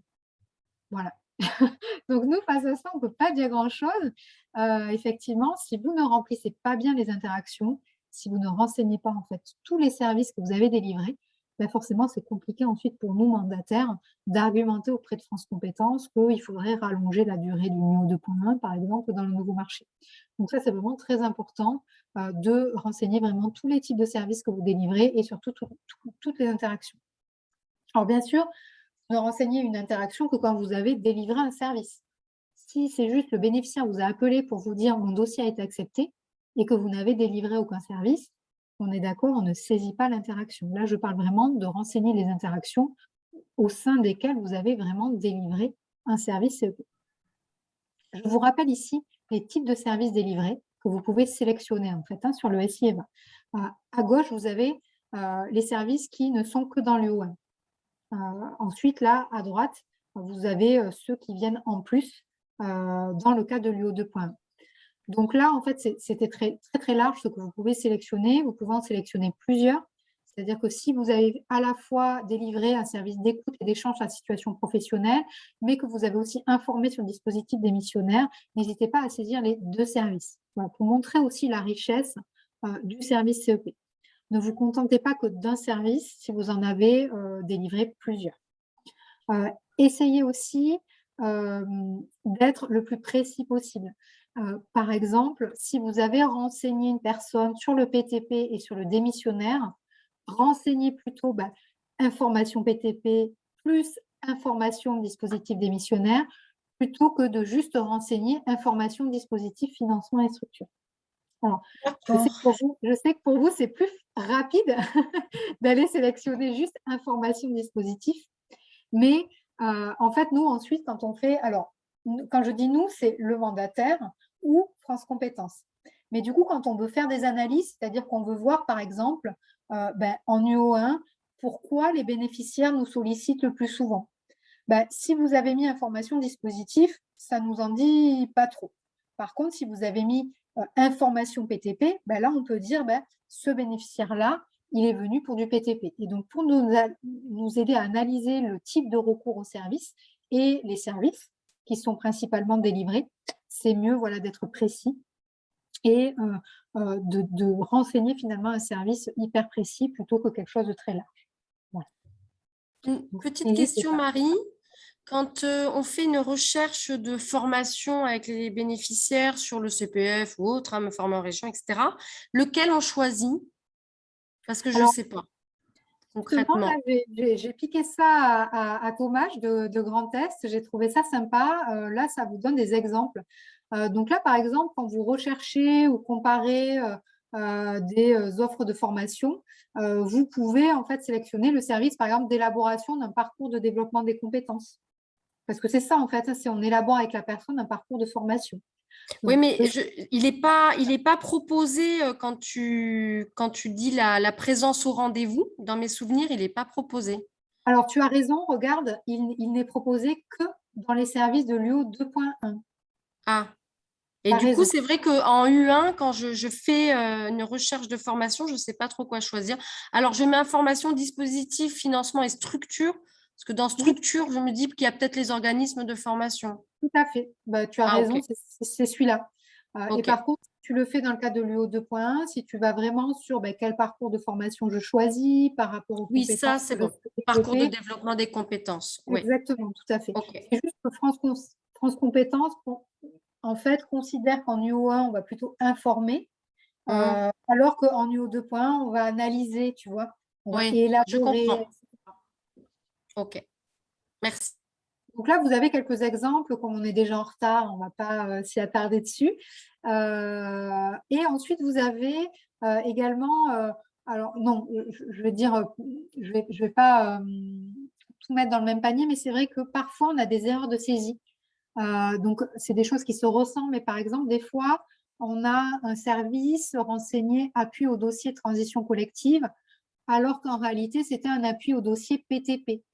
Donc là aussi, attention en fait à bien renseigner les données, à ne pas vous tromper de dossier, à ne pas vous tromper de dispositif. Voilà, c'est important, notamment dans le cadre de transition collective, parce que France Compétences suit extrêmement de près tous les services liés au dispositif transition collective, Transco, et du coup, on doit vérifier toutes les saisies. Donc, si vous vous êtes trompé, on doit modifier ensuite, etc. Donc, voilà, faites attention à ce que vous saisissez pour que ce soit cohérent. Ensuite, un petit mot sur les prestations complémentaires que vous avez à saisir. Et ensuite, on terminera là. Je suis vraiment désolée pour le, le surplus que je vous impose en termes de timing. En tout cas, quand vous renseignez donc, une prestation complémentaire, à part pour la PMSMP, mais pour toutes les autres, vous devez aussi renseigner est-ce que c'est une autoprescription ou pas. Donc ça, on va y revenir. Pour la plupart, donc, sauf création d'entreprise et PMSMP, vous allez devoir aussi renseigner le financement mobilisé. Et enfin, pour toutes les actions de formation, VAE, etc., vous allez aussi devoir renseigner l'intitulé de la formation ou de la certification visée. Donc là, juste un petit rappel sur ce que l'on renseigne sur ces prestations complémentaires parce qu'il y a beaucoup d'erreurs de saisie et France Compétences y est particulièrement vigilant. Donc, lors de l'UO1, il y a 2 endroits en fait où on vous parle des prestations complémentaires. Alors, les prestations complémentaires, c'est ce qui peut être réalisé en externe en fait du CEP, donc PMSMP, accompagnement création, bilan, etc. Donc dans l'U1, premier endroit où on vous le demande, c'est dans la partie accompagnement prévu en niveau 2. Et donc là, vous avez effectivement, on vous demande d'indiquer les prestations complémentaires externes envisagées après la clôture de l'UO1. Donc là, cet onglet, vous pouvez le compléter maintenant, même si aucune UO 2.1 n'est encore planifiée, puisque là, c'est bien toutes les prestations envisagées après la clôture de l'U1, qui est une UO 2.1 prévue ou pas. Donc là, si vous orientez un bénéficiaire, par exemple, à un bilan de compétences, vous allez pouvoir indiquer qu'un bilan de compétences est prévu. Voilà. Et ensuite, dans la partie accompagnement réalisé, donc accompagnement réalisé au titre de l'UO1, on vous demande de renseigner les prestations et services complémentaires externes mobilisés, mais là, au cours de l'accompagnement. Donc, on est bien au cours de l'UO1. Et donc là, c'est vraiment les prestations externes réalisées pendant l'U1. Donc, en fait, il n'y en a quasiment jamais, puisque le bilan de compétences, par exemple, il va se faire après l'U1 et pas pendant l'U1. Donc là aussi, soyez vigilants. Dans cette partie-là, c'est vraiment ceux qui sont réalisés pendant l'U1. Donc, vu que l'U1 dure sur une durée très, très courte, en général, ce n'est pas au cours de l'U1 que les prestations complémentaires sont mobilisées, c'est après. Donc là, attention aussi, si la personne est déjà en prestation complémentaire au moment où elle vient vous voir en U1, imaginons elle est actuellement en bilan de compétences et elle vient vous voir alors qu'elle est déjà en bilan, là, on ne renseigne pas la prestation puisque on ne parle de prestations externes qui sont finalement initiées grâce au CEP. Donc, les personnes qui sont déjà en prestation complémentaire, mais finalement, ces prestations-là n'ont pas à être renseignées, tout simplement. Sur la saisie lors des UO 2.1, il y a 2 endroits où vous pouvez les saisir, ces prestations complémentaires. Premier cas, dans la partie étape de l'accompagnement. Donc là, c'est toutes les prestations mobilisées au cours de l'accompagnement UO 2.1. Donc là, vous allez renseigner les prestations externes réalisées donc, pendant l'UO 2.1, mais également toutes celles qui ont pu se réaliser entre l'UO1 et l'UO 2.1. Voilà. Donc, par exemple, vous allez renseigner action de formation seulement si le bénéficiaire est entré en formation pendant l'UO 2.1. Vous allez sélectionner accompagnement à la création d'entreprise seulement si le bénéficiaire a démarré un accompagnement à la création d'entreprise pendant l'UO 2.1 ou entre l'U1 et la 2.1. Voilà. Donc là aussi, attention, ce n'est pas les prestations envisagées, c'est vraiment les prestations mobilisées au cours de l'accompagnement. Et enfin, dans la partie résultats, là, on va vous demander quelles sont les prestations envisagées après la clôture de l'UO 2.1. Donc là, s'il y a une action de formation prévue, vous allez pouvoir la renseigner ici, par exemple, puisque la formation, l'entrée en formation est prévue après la clôture de l'UO 2.1. Donc voilà pour les prestations complémentaires, n'hésitez pas à les valoriser parce que régulièrement, France Compétences, en tout cas en Occitanie, nous interroge, nous dit il y a très peu de prestations complémentaires qui sont mobilisées en U2.1. Pourquoi? Voilà, donc il faut vraiment tout valoriser, chaque PMSMP, chaque bilan de compétences. Voilà, dès lors qu'ils ont été initiés grâce au CEP, il faut les valoriser et les saisir dans le SIEVA.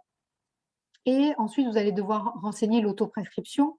Donc, l'autoprescription, c'est, en fait, il faut que 2 conditions soient remplies pour qu'on puisse répondre oui à la question de l'autoprescription. C'est la prestation complémentaire a été réalisée par un membre du groupement de votre région et la prestation a réellement débuté pendant l'accompagnement concerné. Donc, pareil, là aussi, si elle est envisagée, ce n'est pas à renseigner. C'est vraiment celles qui ont eu lieu pendant l'accompagnement. Je crois qu'on a fait à peu près le tour. Donc, merci de votre attention.